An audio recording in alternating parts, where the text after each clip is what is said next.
Today I'm painting clouds, and I want to talk about how to make them look solid, look three-dimensional, like there's some shape to them, instead of kind of flat and lifeless.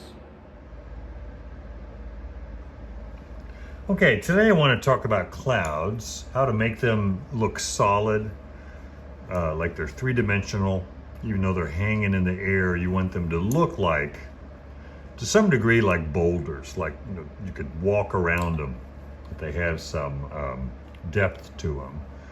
And I'm working on I think it's about a 12 by 14 painting here, so I hope to do bigger if I can figure this out. I have it on canvas taped to a board, and I'm at the stage where I want to start blocking in the sky. Now I do have everything blocked in real thin as far as the sky goes. I do that for the whole painting first. So just some real thin, mostly paint thinner, ultramarine blue with a little white. And then I have ultramarine blue with a little orange and white to block in the shadow part of the clouds. And added a little white to that, made it real thin for the lighter or the halftone part of the cloud. So, and that's what I do to everything. I block it in real thin. Now I've gone ahead in the landscape part, I've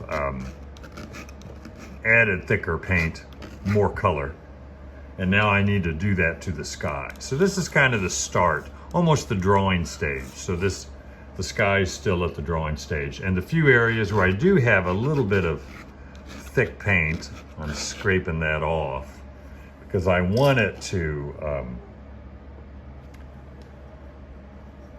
stay thin until I'm ready to add thicker paint. So here is my palette. It helps me to go ahead and mix up the three values I'm going to use to make the clouds look three-dimensional. Now the blue, the ultramarine blue, I haven't mixed that up yet, but I'll do that as well. But here I have the dark, the light, and then the halftone. And what I used was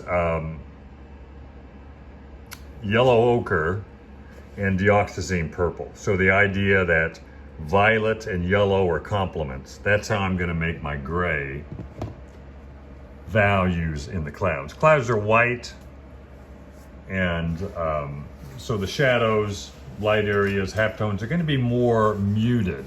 They aren't going to be bright colors.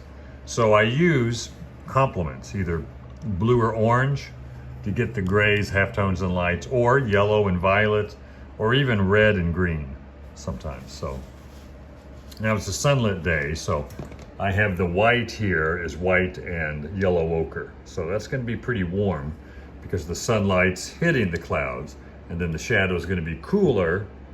Halftones a bit cooler than the light, but not as cool as the shadow. So when you get the temperature right and the value right. So three simple values. Now there might be more values eventually, but always start off with 2 to 3 values. And I have 2 here already, even though they're real thin. But there is 2, and it's still not three-dimensional looking. You need the third value. Now eventually, when I put the 3 values in, it'll probably end up with 4 or 5 values because they blend together a little bit and make 1 or 2 more values. So I'm going to start with the shadow. And again, this is violet, and it's a bit too dark. I'm going to lighten that a little bit. Violet and yellow ochre. You could, again, bunch of different colors. You could use chrome yellow and cobalt violet, any kind of violet and yellow, cad yellow light, dioxazine purple, anything that is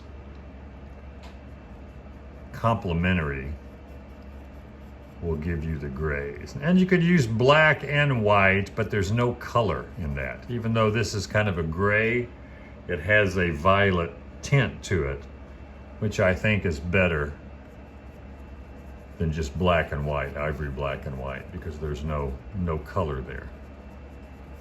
So even your grays, you want a color in them. I think any kind of gray mixed with complement is going to be more colorful.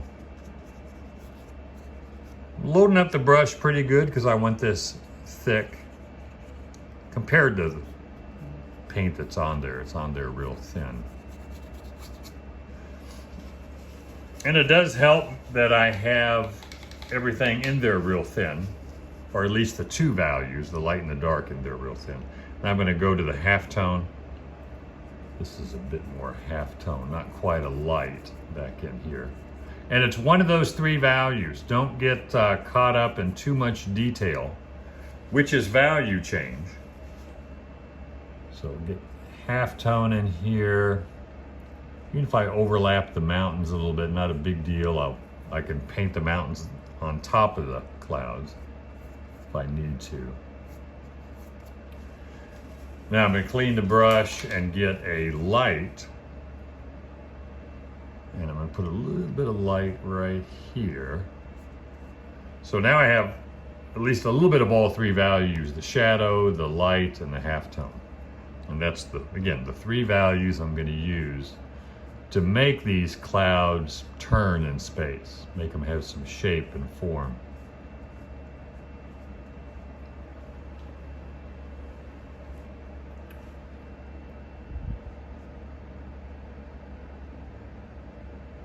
A little bit of light right down in there. And I can be kind of picky now because I had the big shapes blocked in real simple first, with just the simple dark and light, or dark and halftone really. Now a lot of times I'll put in the dark, then the light, and then the halftone, because that's kind of the extremes. And if I can get the extremes in there, then I will get the effect of light. And then I can get the subtlety. Don't go for subtlety right away, unless maybe it's a cloudy day. Then you don't have the extremes of dark and light. But these three values will give me a solid shape on these clouds. Even if they look like floating boulders, that's okay, because I want them to look solid. Look at Edgar Payne's skies and his clouds. They look very boulder-like, very heavy looking. Again, without the strong value change, you're left with kind of mush value-wise. If you don't have that strong separation between dark and light and halftone, then you're left with kind of a mushy, marshmallow-looking cloud that doesn't have much weight to it. I mean, clouds do need to float, so I don't want them too much like boulders, but generally when I block them in, they are pretty boulder-like. Get some more light down here. Farther away, the more the value gets a bit more halftone. So I should add a little halftone to this. And sometimes the clouds in the distance, far away at the horizon, get slightly grayer and warmer, especially at sunset.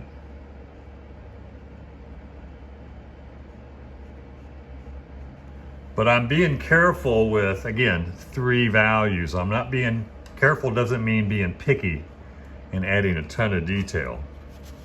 My detail is very simple because I've only got three values. If I were trying to get 7 or 8 values in there and a lot of little value changes, then it would be too detailed and too picky. But as long as my values are simple, I can be real careful. Sometimes we equate careful with detail, but it's not. Careful is just getting the values in the right place. Get a little shadow in here. Turns into halftone a little bit. So a little bit of value change there. And I want some halftone. Sometimes I can mix the halftone and shadow together and get a slightly darker halftone. The halftone now goes between the light and the shadow. And I'm trying to keep them really separate. Then I can come back later and soften some edges. Lighten up that halftone a bit. It's a bit too dark. So you can see having those three values really makes that cloud look more three-dimensional. And even if I don't see, a lot of times with our photography, if we're using an iPhone or maybe a not very good camera, all you see is two values, but it needs that third value, that halftone in there to make things turn and look three-dimensional.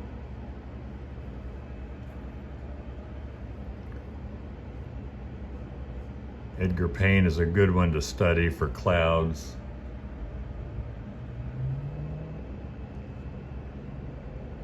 Because he was careful to really get those three values in there.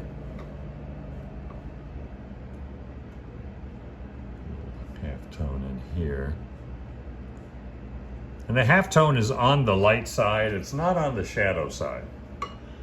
So make sure you don't get it too dark. You don't want it to cross over into the dark side on the shadows. It has to be more light. And I'm going to go back to the light, see how much lighter in value it is. And it gradually fades into the halftone there.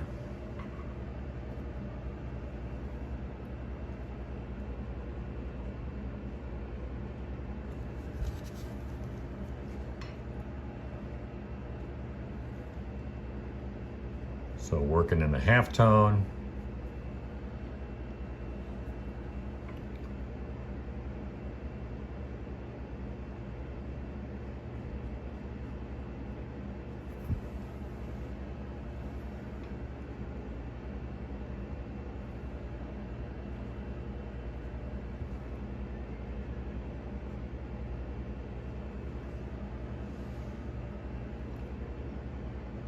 Trying to make that transition a little softer. Some light there. And I'm using a synthetic brush, rosemary, ivory. The softness of it and the flatness of the edge, I think, helps with cloud shapes. Princeton also makes a good, Princeton brushes makes a good synthetic brush. Gosh, I can't think of it now. Aspen, I think, is the name of the, might not be Aspen. Anyway, they're synthetic brushes I like as well.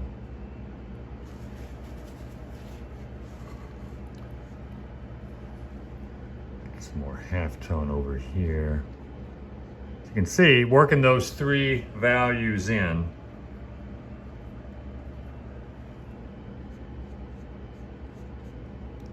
and trying to keep them very separated. It's really helpful. I'm gonna get some halftone around in here.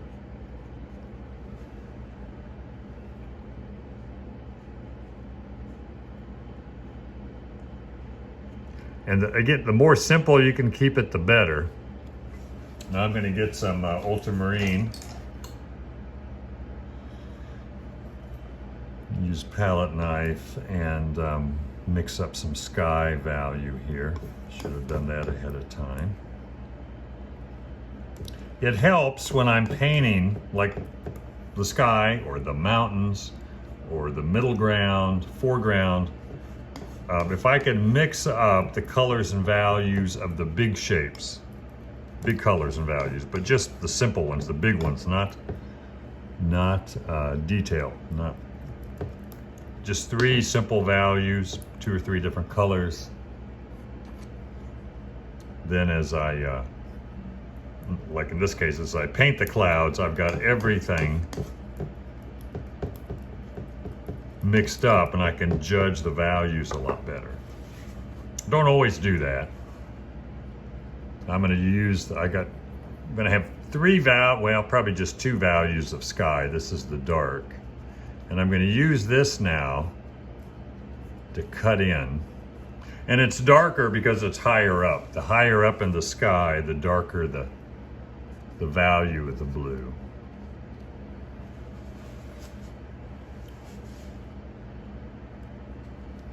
And I'm using this to cut into the clouds now. The blue that's there is very thin, almost just a wash. And I can cut in and leave the shapes very sharp, hard-edged, or I can kind of push and pull and create kind of a soft edge there. Or I, again, block them in real sharp and then come back later. At first, I would leave everything sharp and come back later and decide where you want some softer edges and sharper edges. But then the more you paint, the more you can kind of do that as you go along with the blue sky. So I'm using a few small shapes. This is detail, these small shapes of blue in the clouds. It's just giving the clouds more shape. Then as the sky goes down towards the mountains, it's going to get a hair lighter. And I will use a slightly lighter blue with a little bit of phthalo in it, or cerulean.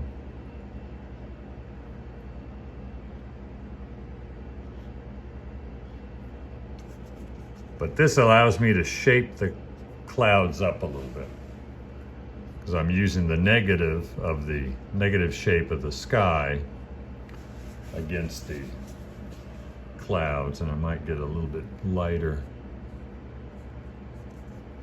I want the shadows, for the most part, to be a little lighter than the sky. Here they're a bit darker, but everywhere else a little lighter. And then the halftone and light, of course, are a lot lighter than the sky.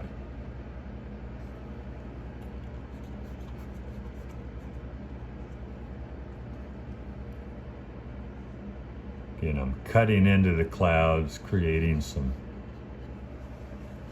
shape variation. Negative painting. Now I'm going to mix up the lighter value of the sky that's closer to the horizon. And I'm going to use a little bit of phthalo blue, which is light, well, it's warmer. I'm making it lighter. Or cerulean, they're both a warmer blue. And adding a little bit of ultramarine. A lot of times I will add just a touch of burnt sienna or orange to the blue, just to knock it down a tiny bit. So now I can cut into the clouds down here, as well as get the sky value lighter. Probably will need 3 values of blue sky. I thought 2 might do it, but because if it was flatter ground, the horizon would be down in here somewhere, and the sky would just gradually be getting lighter, probably 3 to 4 values.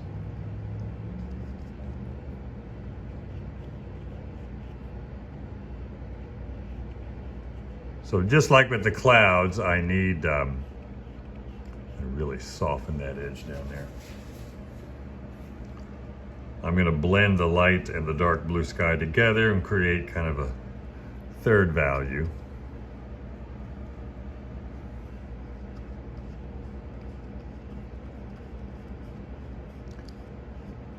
And use that to cut in right in here.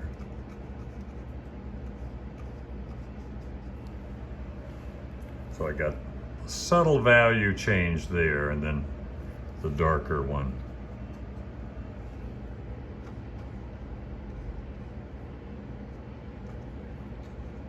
And don't worry about subtle change at first. Separate those values. Get them really separate, both in the clouds and the sky. And you can go back and adjust the edges a little bit.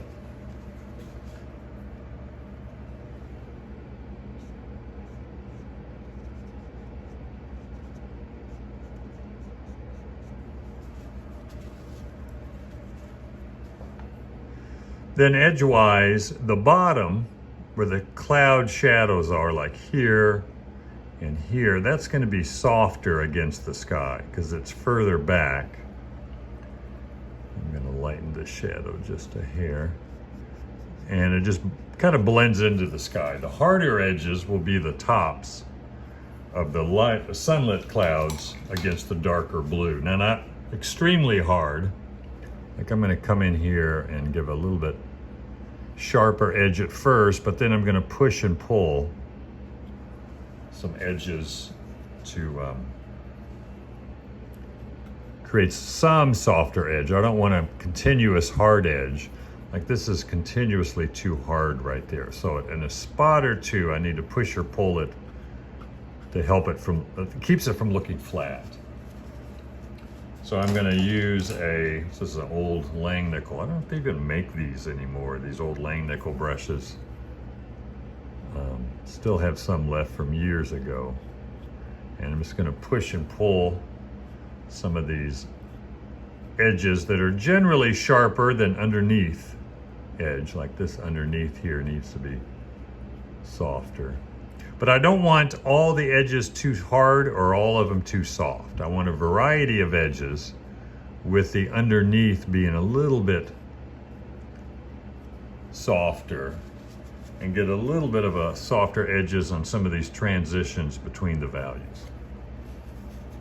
But the harder I keep those edges between the values, it's going to look more solid. So it's not that everything does have to be softened. You can keep things, I think, a bit harder than what they are in nature, depending on whether you want the clouds to look more solid or not. And I generally tend to push the idea of solidity in the clouds a bit more solid. I just like the look of that. Not as far as reality goes, but for my painting. So, and I'm not really trying to paint reality. I'm just trying to show what the light's doing and make things, make the design work. And obviously there's some reality to it, hopefully, but that's not the goal. It's to make it look photographic. More just to capture what the light's doing and emphasize design and color.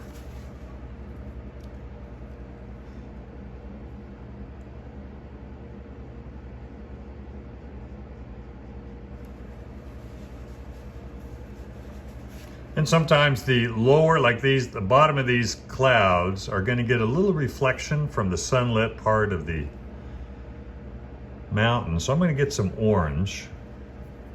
And the key is to get it the right value.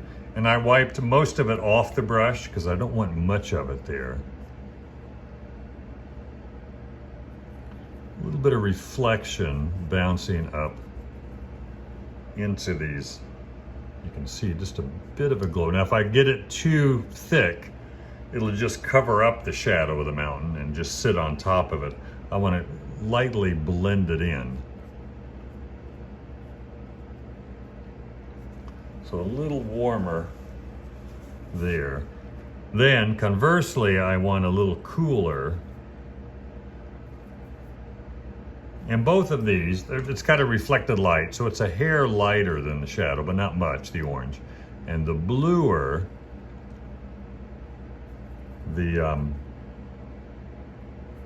or I could use the violet, since I used yellow and violet to get the gray, but I'm going to use blue for the shadowed clouds that are on top. Top of the clouds that are in shadow are going to be a bit bluer. So I get a little bluer there, a little more orange there, but they all sink into that initial value of shadow that I first mixed up here. That kind of holds everything together. So when I add the reflected color, it blends into that initial value in color, and that keeps things from looking too jumpy.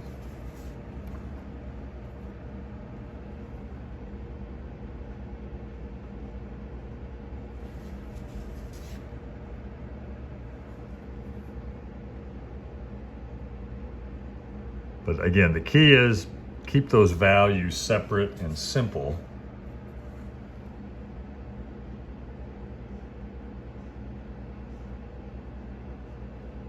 And then think about edges afterwards.